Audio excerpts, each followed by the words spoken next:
El siguiente programa es financiado por la Autoridad Nacional de Televisión, con recursos del Fondo para el Desarrollo de la Televisión.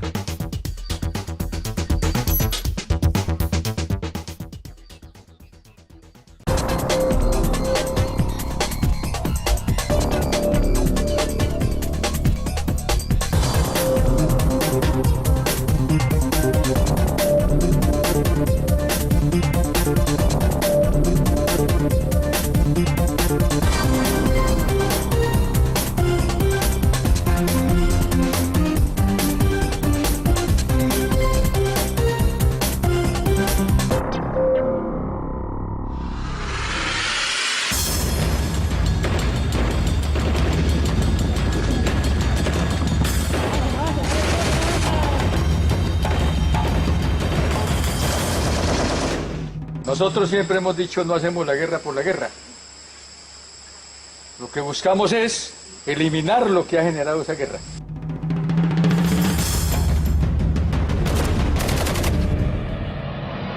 En esta justa lucha en que nosotros estamos empeñados por el derrocamiento. Las Fuerzas Armadas Revolucionarias FARC, Ejército del Pueblo, se conformaron el 27 de mayo del año de 1964, tras el ataque que el Estado colombiano emprendió contra campesinos que se habían asentado en lo que para ellos era la República Independiente de Marquetalia.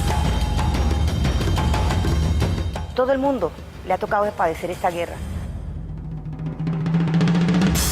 La Operación Marquetalia, lanzada por el gobierno del presidente conservador Guillermo León Valencia, quien hacía parte del Frente Nacional, fue el detonante para sumergir a Colombia en un conflicto con esta guerrilla. Aunque la violencia bipartidista ya venía desarrollándose desde años antes en Colombia.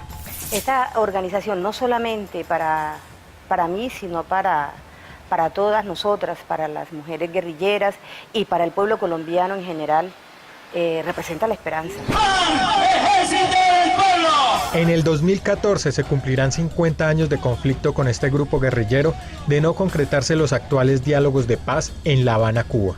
Un conflicto inimaginable para el gobierno de esa época, que creyó que eliminando a los campesinos por considerarlos comunistas terminaría con todos los problemas de Colombia. Nos fuimos nosotros los que quemamos el primer disparo. Los muertos, los delitos de lesa humanidad y el número de víctimas son incalculables. Hoy Colombia se muestra ante el mundo como un país que tiene uno de los conflictos internos más largos en la historia de la humanidad.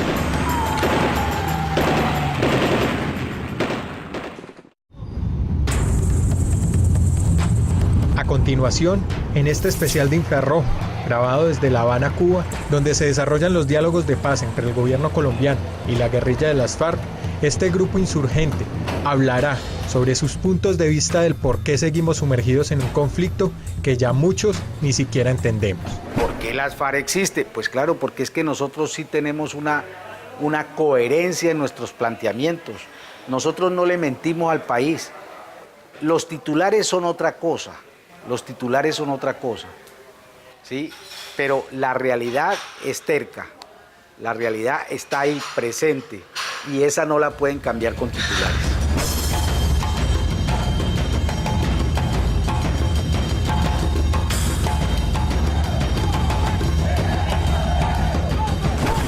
Las FARC-EP, la otra cara del conflicto colombiano.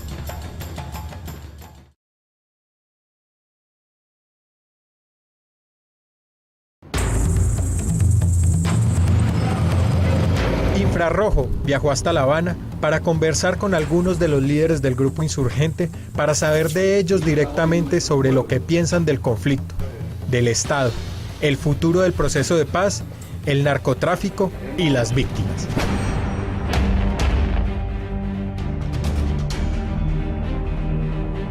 La lucha de nuestro pueblo, la resistencia de nuestro pueblo no empieza en el 64, empieza mucho antes. Y para no irnos a la historia patria de las resistencias indígenas, de las resistencias comuneras, de las gestas del Ejército Libertador, hablemos de los años 30, cuando a partir de la promulgación de la Ley 200 de tierras, por parte del gobierno de López Pumarejo, se empieza a matar a los campesinos que quieren hacerse dueños de esa tierra que han venido trabajando. Inicialmente se dice que la fecha oficial del origen de la violencia en Colombia es el asesinato de Gaitán. Pero si uno lee la historia, encuentra la marcha del silencio, por ejemplo, la oración de la paz de Gaitán, ¿y es contra qué? Es contra esa violencia ejercida desde el poder. Ejercida desde el poder. Y eso, digamos que va transcurriendo hasta que encontramos un grupo de campesinos que son agredidos en un mal cálculo militar y político de la prepotencia gubernamental, de la prepotencia de los Estados Unidos. Entonces era la erradicación supuestamente del comunismo. Todo aquel que desde el pueblo pretendiera mejorar sus condiciones de vida, inmediatamente era señalado como comunista, portador de ideas foráneas, y por lo tanto había que acabarlo. Y ahí surgen las FARC respondiendo a esa agresión. Yo creo que yo no nací para guerrillero. Tengo la convicción de que yo no nací para guerrillero. Y mire, terminé de guerrillero. Mis sueños eran otros, no ser guerrillero. Y terminé de guerrillero. Y no me obligó la guerrilla a venirme para acá. Me obligó el Estado. Entonces ellos dicen, no, es que allá los guerrilleros están obligados.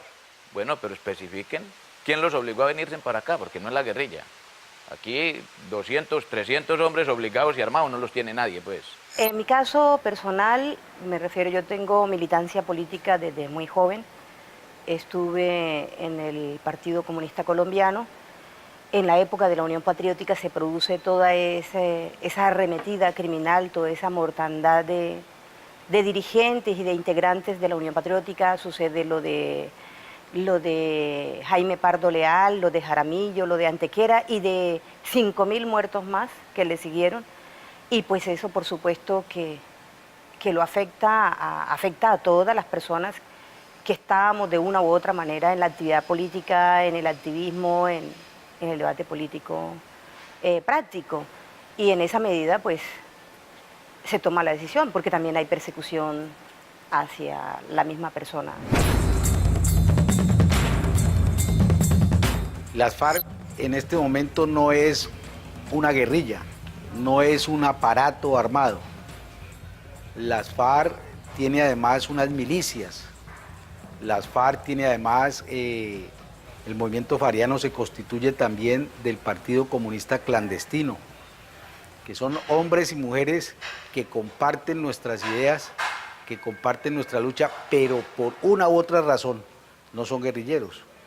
Pero hay algo mucho más amplio, que es el movimiento bolivariano por la Nueva Colombia. Esa arremetida antipopular, que por ejemplo en el caso colombiano se desató a partir del asesinato de Jorge Eliezer Gaitán en 1948, que pararan las masacres indiscriminadas del ejército y la policía oficiales, de los ejércitos paramilitares de la época que se hacían llamar chulavitas, de los famosos pájaros, que masacraban de las formas más miserables que creo que la historia de América Latina conozca. El corte de franela, el corte francés, el desmembramiento delante de la familia, las violaciones masivas. Y cuando eso además empieza a inundar al país, hay un argumento muy fuerte, digamos, en el inicio de la confrontación, que creo que le da legitimidad, mucha legitimidad a la lucha de las FARC. Y es que hasta último momento, hasta el 27 de mayo de 1964, las FARC, o lo que sería las FARC, el grupo de hombres y de mujeres que conformaría la organización, hicieron su mayor esfuerzo para que esa guerra no se iniciara. Pero el Estado colombiano, creyendo que tenía la fuerza para aplastar a ese grupo de dignos colombianos que se negaban a ser arrasados, creyendo que el poderío militar podía amedrentar las ideas de una Colombia distinta, más justa, pues decidió lanzar la ofensiva. Y se desata un conflicto, se desata un conflicto que para nosotros está claro que ha sido muy doloroso para todos.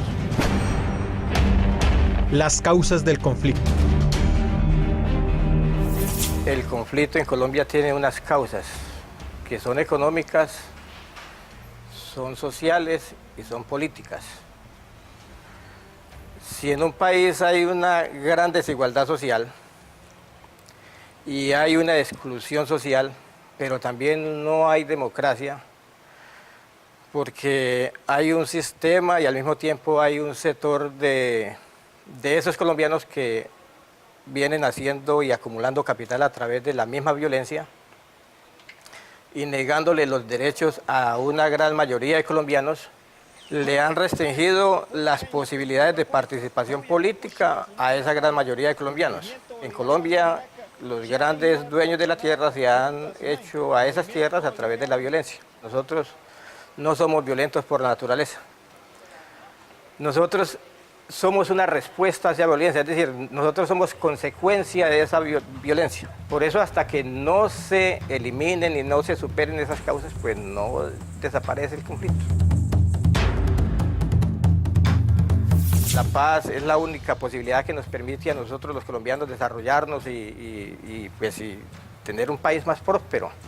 Pero la paz con justicia social, o sea, no la paz así como la están concibiendo algunos sectores, que es la pacificación. Entonces ustedes desmovilícense, entreguen las armas, paguen unos cuantos días de cárcel y las cosas que sigan tal como están. Es decir, esa no es paz, esa es claudicación, es sometimiento, que es diferente a una paz donde se construya un país y se construya un país con una sociedad donde quepamos todos. Nosotros en las FARC, Ejército del Pueblo, tenemos un plan, ¿sí? El plan estratégico que se llama Campaña Bolivariana por la Nueva Colombia. Y ahí se contempla el objetivo a través de 2 vías: o la insurrección, producto de la confluencia de la lucha guerrillera con las luchas sociales, o la consecución de la paz a través de unos diálogos para seguir haciendo la política nuestra, pero sin necesidad de las armas. Usted recuerda que quien ha sido el principal promotor de la guerra en Colombia han sido los Estados Unidos. Esa injerencia ha sido nefasta para nuestro pueblo. Por eso nosotros saludamos positivamente las declaraciones que acaba de hacer el jefe del Departamento de Estado. Consideramos que Estados Unidos tiene mucho que aportar a la paz en Colombia, que debe frenar la ayuda para el Plan Colombia, la cuestión del entrenamiento militar a las unidades militares del ejército oficial, lo mismo que sería una gran ayuda, el retiro de las bases militares que todavía subsisten en nuestro país, los asesores militares que tienen aquí y la entrega de armamento al ejército colombiano, igual que los dineros que van para el Plan Colombia.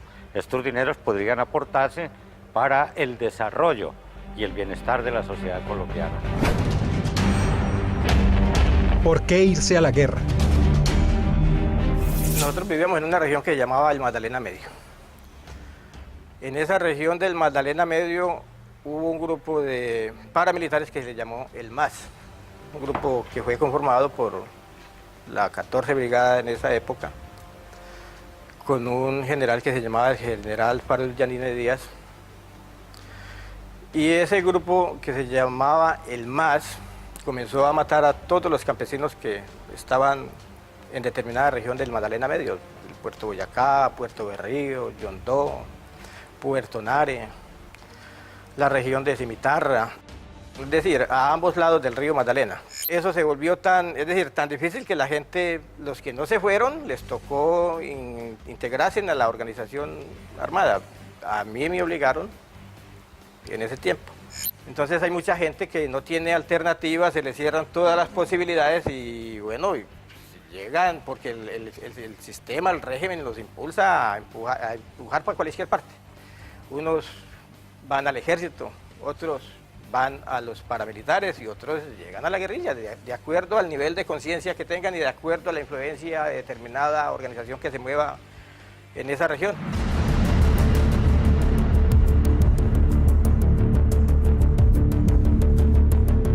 gente en esencia es pacífica, pero cuando lo arrinconan, cuando al pueblo lo arrinconan y no hay otra forma, dice, bueno, pues ya me voy a morir de hambre, ¿sí? O me van a asesinar, o me voy a morir de cualquier otra cosa, pues mejor me muero peleando. Yo inicié mi militancia revolucionaria en una organización legal. Digamos que la propia realidad del país lo lleva a uno a paulatinamente ir asumiendo un compromiso contra la injusticia, contra la miseria, contra la explotación, contra la violencia que el Estado colombiano ha ejercido durante tanto tiempo contra nuestro pueblo. No es un paso fácil, digamos, no llega uno a las armas por decisión propia, no es un problema de aventurerismo, no es un problema de que alguien decida cualquier día que la lucha armada porque esa noche se acostó y lo meditó es la mejor solución, sino que es la propia realidad la que te va llevando a eso, a esa conclusión desafortunada de que si no son las armas, en Colombia es imposible hacer política de oposición. Y en el momento que tú asumes esa decisión, viene, o que llegas a comprender esa realidad, sí viene un proceso de meditar el paso que vas a dar, lo doy, no lo doy, sabiendo que después de que cruzas ese Rubicón, ya no hay vuelta atrás. Su financiación. Hay algunas colaboraciones voluntarias de alguna gente que nos ayuda. Algunas colaboraciones voluntarias. Nosotros desarrollamos una ley que se llamó la Ley 002, que es que a determinados empresarios pues tenían que, así como estaban dando un aporte para la guerra, ellos también deberían de dar un aporte para la paz. Algunos de esos pues han contribuido. O la mayor parte de los aportes son voluntarios. Hay mucha gente que entiende de que nosotros somos sus representantes, de que somos una alternativa para que este país pues tenga un proyecto de vida diferente y entonces colaboran de manera voluntaria con nuestra causa. Y las otras son, como te digo, a través de esa ley. Entonces hay muchas empresas que les ha tocado, de una u otra manera, les ha tocado aportar para nosotros, o sea, para impulsar nuestro proyecto revolucionario. Porque nosotros desde que se tomó la decisión de no tener retenciones de carácter económico, no lo volvimos a hacer. O sea, no, en nuestro poder no se encuentra un solo ciudadano por propósitos económicos. Ninguno.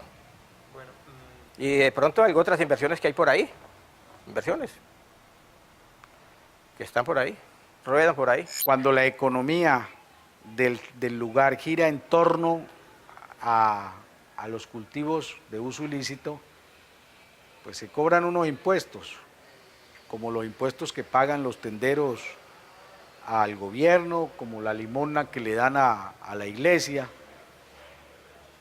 Y entonces uno se pregunta, bueno, todos los impuestos que cobran, ¿sí? Porque los raspachines toman gaseosa, y cada que uno compra una gaseosa paga un impuesto, ¿cierto? Y todo lo que compra paga impuesto. Entonces, todo ese dinero, ese sí es bueno, aunque venga del bolsillo del raspachín o del bolsillo del narco. Y el dinero que cobramos nosotros, entonces ese sí es el maldito, a nosotros nos tocó la peor parte. El narcotráfico. Hay que superar la etapa del narcotráfico. Y superarla es superar la injusticia social en Colombia. El 90% de la gente del campo que hoy se dedica a la producción de la coca lo hace por necesidad, porque los cultivos tradicionales de pancoger han perdido su poder adquisitivo y lo único que les da algunos réditos económicos no es sino la coca. Entonces a eso se han dedicado. Nosotros no apoyamos a los campesinos, ni le ordenamos a los campesinos, ni le orientamos, ni les sugerimos que que cultive coca o que cultive amapola o que cultive marihuana. Nosotros hemos hecho unos estudios y los hemos hecho públicos que muestran esa realidad. Los campesinos que recurren a esos cultivos es por pura y física necesidad, porque de otros cultivos no pueden vivir. Nosotros en el 2000 propusimos la legalización del consumo y dijeron que estábamos locos, que era que queríamos vender todas las matas que teníamos, que queríamos mejorar el negocio. Nosotros frente a esa realidad tenemos muchas propuestas.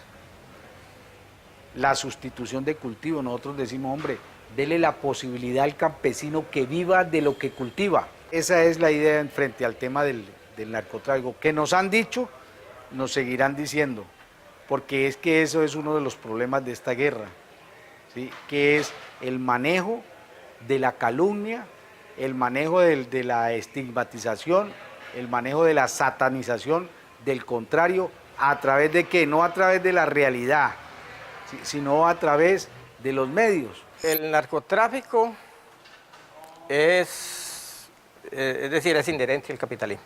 Tiene lo mismo causas sociales. O sea, ningún campesino se va a poner a sembrar este tipo de cultivos si tiene otras posibilidades de sembrar cosas que él vea que son pues, más beneficiosas para la sociedad. Por ejemplo, no va a dejar de sembrar yuca si la yuca es rentable. O no va a dejar de sembrar cacao o café si él ve que es rentable. Pero como hay un abandono por parte del Estado hacia la gente del campo, es decir, hay una exclusión en todos los sentidos, aparte de que hay una política también represiva, entonces a esta gente la han venido impulsando cada vez más lejos de las carreteras y de los centros de producción, digámoslo así, de los centros urbanos. Entonces esta gente no tiene otra alternativa sino sembrar este tipo de cultivos no tradicionales, de la coca. Nosotros nos movemos en varias regiones, pues claro, nos movemos en las regiones más marginadas del país y esas regiones, pues hay gente que le toca sembrar esto porque no tiene otra alternativa. Esto es un fenómeno social, hay que resolverlo resolviendo los problemas sociales, es decir, ¿cómo se resuelve el problema del narcotráfico? Legalizándolo para que pierda el incentivo económico. El narcotráfico ha servido de combustible y de forma de financiaciones para el paramilitarismo. Es decir, los paramilitares utilizaron el narcotráfico para financiar ese proyecto contra insurgentes. Sobre ese tema de narcotráfico nosotros pudiéramos hablar 2 días sin parar, pero le voy a dar 2 elementos. Primero, después de la industria del petróleo y de armamento, el tercer negocio mundial es el de narcotráfico. El narcotráfico en este momento está moviendo 680.000 millones de dólares. Para América Latina revierten 20.000 millones. Para Colombia, 4.000 millones de dólares. ¿Quién está haciendo el gran negocio del narcotráfico? Son los países del primer mundo. Ellos son los principales consumidores. Ellos son los que producen la cuestión de los precursores químicos. Ellos son los que le venden el armamento a los narcotraficantes. Ellos son los que hacen la cuestión de corrupción. Y sin embargo, todo el agua sucia reviente sobre nuestro país. Nosotros no tenemos mucho que hablar. No estamos ni somos un cartel de la droga. Usted mismo ha visto la profundidad de nuestras propuestas, la seriedad, y ningún gobierno del mundo se sienta con narcotraficantes a conversar. Las FARC, recuerde usted, y le recuerdo al país, que en época de El Caguán, estando el camarada Manuel Marulanda vivo, nosotros hicimos una conferencia internacional sobre narcotráfico y la preservación del medio ambiente. En ese momento le pusieron un collar bomba a la señora Elvira Cortés para sabotear eso que nosotros decíamos. Entonces nosotros tenemos armado un documento muy serio que ayudaría a Colombia en el sustituto de cultivos ilícitos, pero donde estamos también dispuestos a trabajar con los Estados Unidos y con la comunidad internacional para una solución, digamos, democrática, nacionalista, en cuanto al problema de las drogas en Colombia. El reclutamiento. Las FARC son un grupo reducido que alcanza apenas a 8.000 unidades, compuesta según los cálculos de 6.000 menores de edad, reclutados a la fuerza. son todas afirmaciones de la gran prensa. Y no solamente eso, yo leí ahora un titular que dice que estamos cobrando 40.000 pesos diarios para el que no va a la marcha y que si no los puede pagar en efectivo, entonces tiene que pagarlo en comida para mantener a los de la marcha. Pero todo eso son mentiras.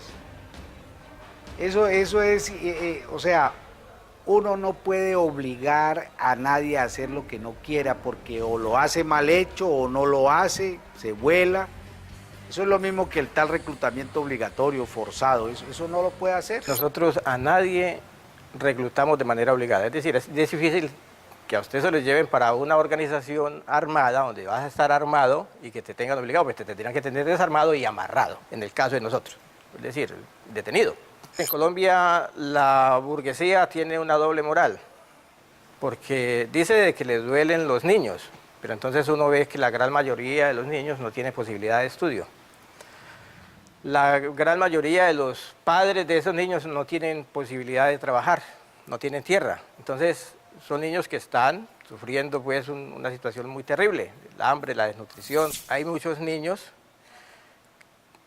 que están totalmente abandonados por parte del Estado. A nuestras filas, es decir, no es política nosotros reclutar niños, no es política. A veces hay niños de, digamos nosotros, de 14 años, pero es una sesión de huérfanos que buscan inclusive alguna protección por parte nuestra. Nosotros a veces a muchos les hemos ayudado para que se sostengan por ahí.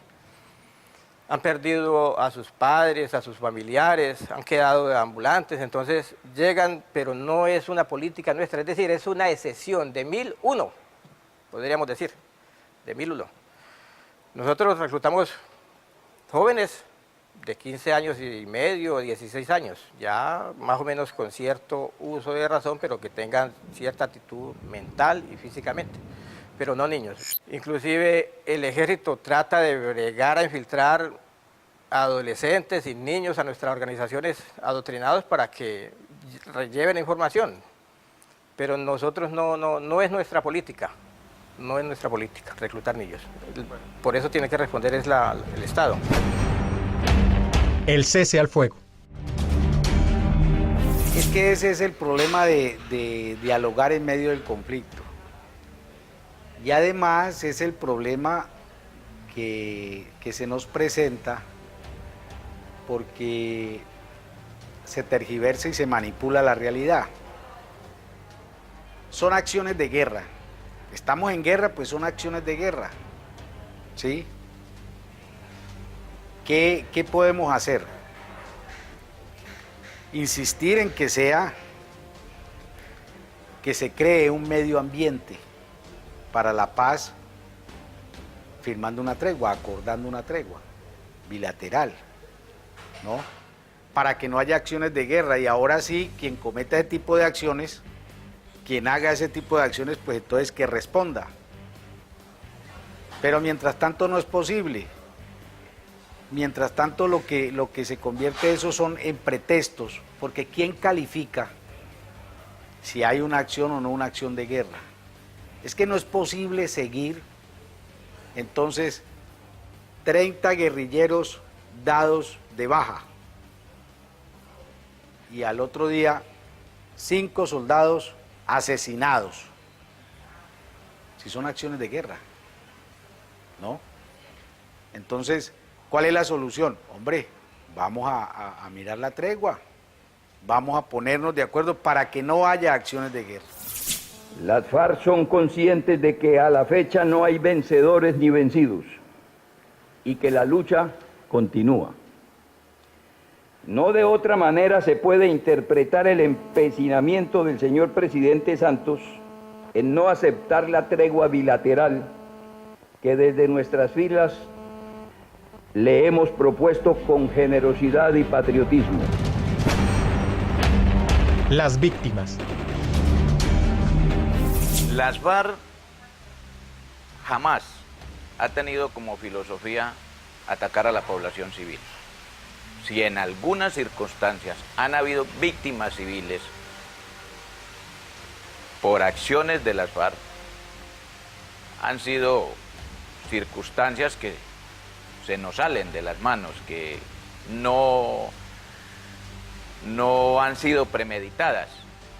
Es una situación que se nos puede presentar de manera accidental, que en el momento que nosotros ataquemos una patrulla militar o un puesto de policía, de manera desafortunada haya un civil, un niño y sea víctima, pero no es una cuestión premeditada, no es una política de las FARC atacar a la población civil. De hecho, pues luchamos en defensa de la población civil, luchamos en defensa de esa gente, ¿cómo la vamos a atacar? Es indudable que un conflicto que ha durado más de 60 años ha ocasionado una cantidad realmente dolorosa de víctimas. Teniendo en cuenta que las víctimas en una guerra, su sufrimiento es particularmente fuerte, porque es muerte, es sangre, es violencia, a unos niveles a los que nosotros estamos absolutamente seguros no debería llegar ningún tipo de confrontación política. A la guerra solo se debe ir desde una posición revolucionaria cuando no quede otra alternativa. La respuesta nuestra es una respuesta que consideramos totalmente justa, totalmente justa. Desatadas las hostilidades, empiezan a surgir víctimas, pero ya no de un solo lado. Es que es algo que nosotros consideramos que debe ser tenido en cuenta, porque cualquier posibilidad de solución incruenta a este conflicto tiene una parte que podríamos llamar técnica, pero tiene también una parte que podemos llamar de principios. Y algo que debe quedar sumamente claro desde la posición nuestra para todos es quién inició la guerra, por qué se inició esa guerra y por qué no ha sido posible detener esa guerra. Todo el esfuerzo que se hizo para que esa guerra no se iniciara, porque nosotros sabíamos que iniciada esa guerra ya no iban a morir únicamente de una sola parte, de un solo lado.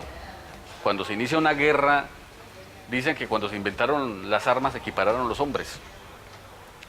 Cuando ya no es plomo de un solo lado, sino que es plomo de lado y lado, pues lo que sucede no es, lo que sucede es que aumenta la cantidad de las víctimas. El tema de víctimas y lo que tiene que ver con la cuestión jurídica debe ser discutida por las partes en la mesa de diálogos. Este punto no se ha iniciado y ahí nosotros creemos que Colombia y el pueblo colombiano tiene que asumir una, posición soberana, sin injerencia de ninguna potencia extranjera, ni tampoco de formulaciones de carácter, de justicia transnacional. Nosotros creemos que en Colombia hay suficientes herramientas que permitan a los colombianos ponerle fin a su conflicto armado y solucionar los problemas entre colombianos.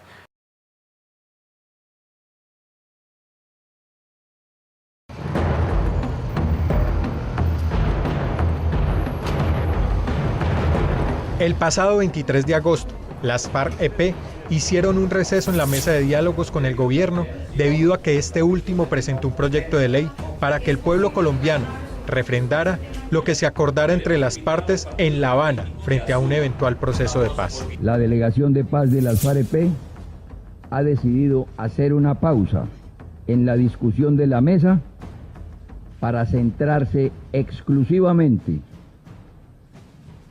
en el análisis de los alcances de la propuesta gubernamental. Las FARC están en desacuerdo con lo que plantea el gobierno, debido a que, según ellos, este tipo de decisiones deben ser acordadas entre ambas partes.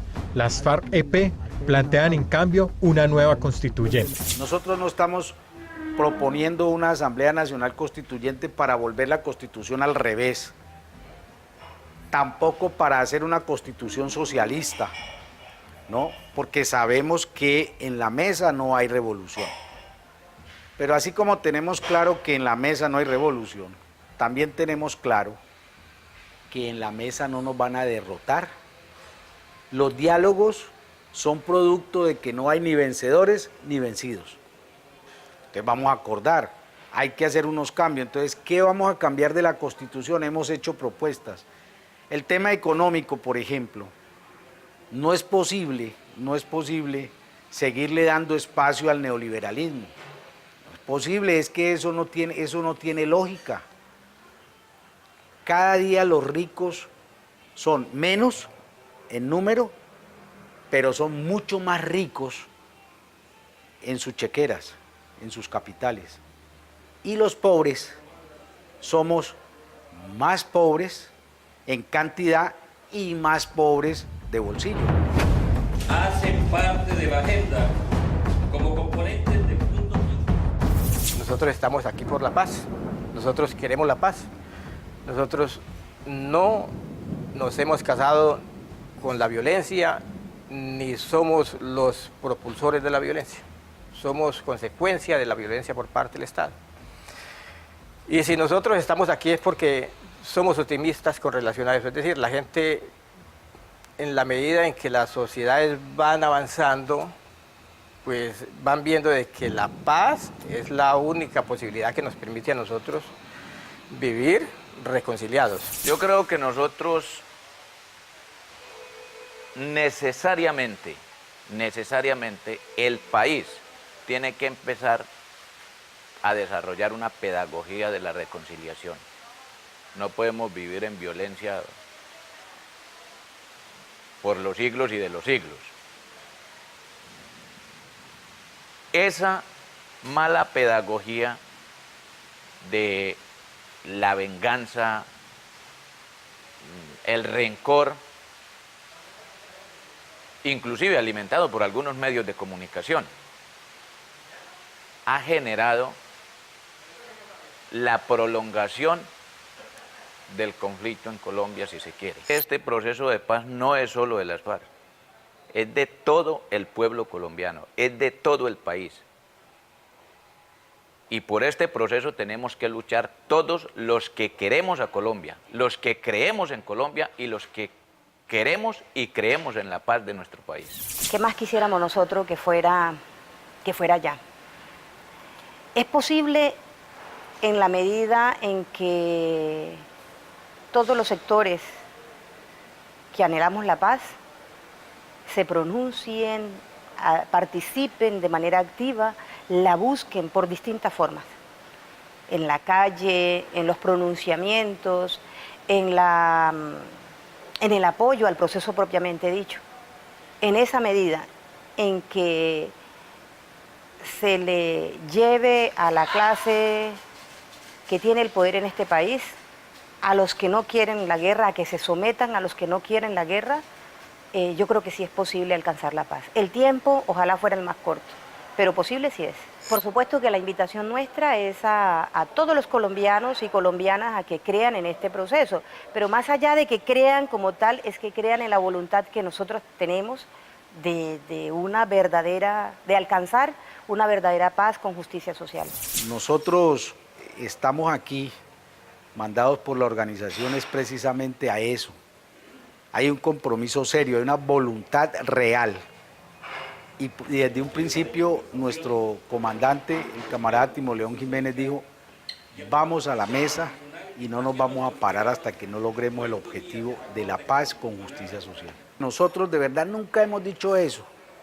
Y en la agenda del acuerdo general acordamos entre la delegación del gobierno y la delegación de las FARC un punto que dice dejación de armas. ¿Sí? Lo hemos dicho de diferentes formas. La última, hace poco, una entrevista que hizo por radio el camarada Timoleón Jiménez, nuestro comandante, que dijo, no, es que nosotros no tenemos miedo, avancemos y llegará un momento en que las armas no son necesarias. ¿Sí? Andrés París dijo, no van a tener la foto de las FARC entregando las armas, y si eso es cierto, pero eso no quiere decir que no las vamos a dejar. Cuando no las necesitemos, ¿para qué? Si logramos construir un acuerdo que nos conduzca a la paz, entonces las armas no van a ser necesarias. Nosotros decimos que ese marco jurídico es un embeleco que se inventó el gobierno.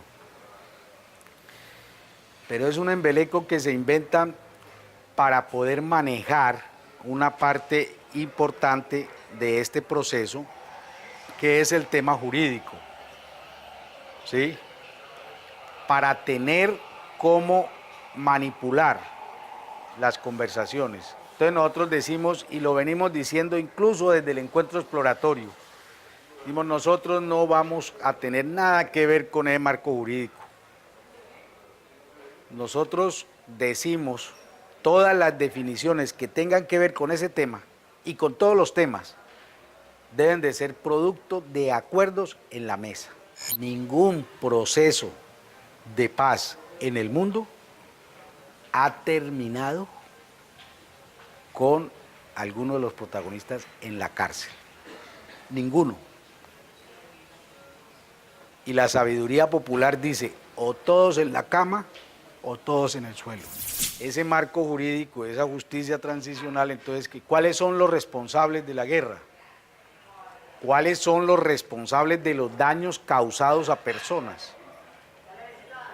Nosotros aceptamos, listo, hemos causado dolor, lo aceptamos, vamos a mirar a ver cómo fue y vamos a ver qué pasa, pero solo nosotros. La guerra es de nosotros contra nosotros. Por eso para nosotros es tan importante el tema de la génesis de esta guerra. ¿Quién responde por la agresión al pueblo? Porque resulta que ahora quieren resumidamente agredirnos y además que nosotros seamos los que paguemos por la agresión.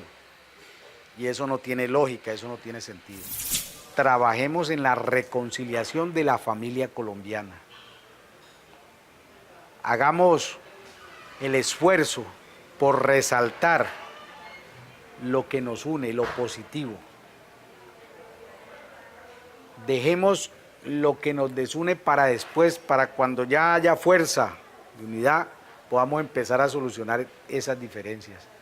Pero en esencia, que tengan en cuenta que nosotros, lo que estamos exigiendo y por lo que llevamos mucho tiempo en la guerrilla, luchando, es por lo que nosotros consideramos los intereses de las mayorías, los intereses del pueblo colombiano. ¿Cuánto tiempo se necesita para alcanzar ese acuerdo? Realmente eso lo va marcando las propias dinámicas del proceso. Quien más se ha opuesto a que este proceso avance más rápido ha sido el Estado colombiano, el gobierno colombiano, que ha ido plantando una serie de inamovibles, de nos rotundos, de temas que ellos consideran que no se pueden tocar y que nosotros al contrario consideramos que giran alrededor de la guerra en Colombia, que son, si se quiere, su fuerza motriz, su mayor impulso. La paz se podría firmar relativamente rápido.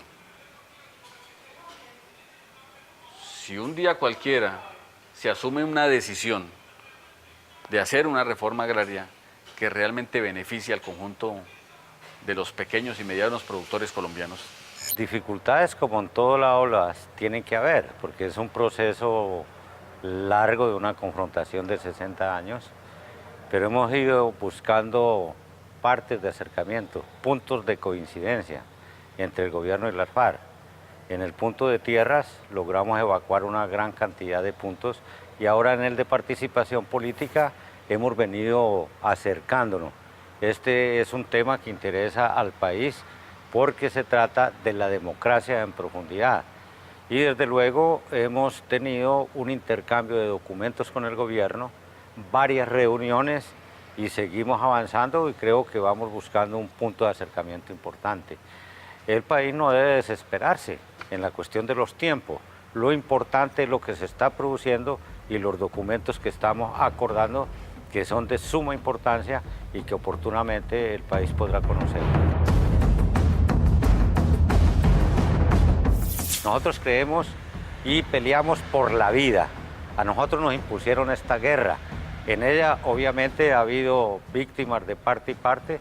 Nosotros estamos dispuestos a conversar con las víctimas, a ver cómo, digamos, podemos también aportar a la reconciliación nacional, de abrirse este proceso. Yo creo que si el presidente Santos se basa en sus ministros, en los equipos de gobierno en los gobernadores, en los alcaldes, en las asambleas, en los consejos, en la opinión pública que es mayoritaria hacia la paz, vamos a alcanzarla, por lo menos de frenar el conflicto en una primera etapa y luego en la construcción de la paz para que en el futuro Colombia pueda jugar su papel en el concierto de las naciones latinoamericanas y mundiales. Nosotros somos moderadamente optimistas, estamos trabajando con mucha responsabilidad, hemos puesto en la mesa más de 100 propuestas en la cuestión de tierras y ahorita llegamos más de 50 en la de participación política. El pueblo colombiano debe movilizarse como lo está haciendo en defensa de la paz, en defensa del proceso de La Habana y que contamos además con todo el apoyo internacional, que esto no había ocurrido en procesos anteriores.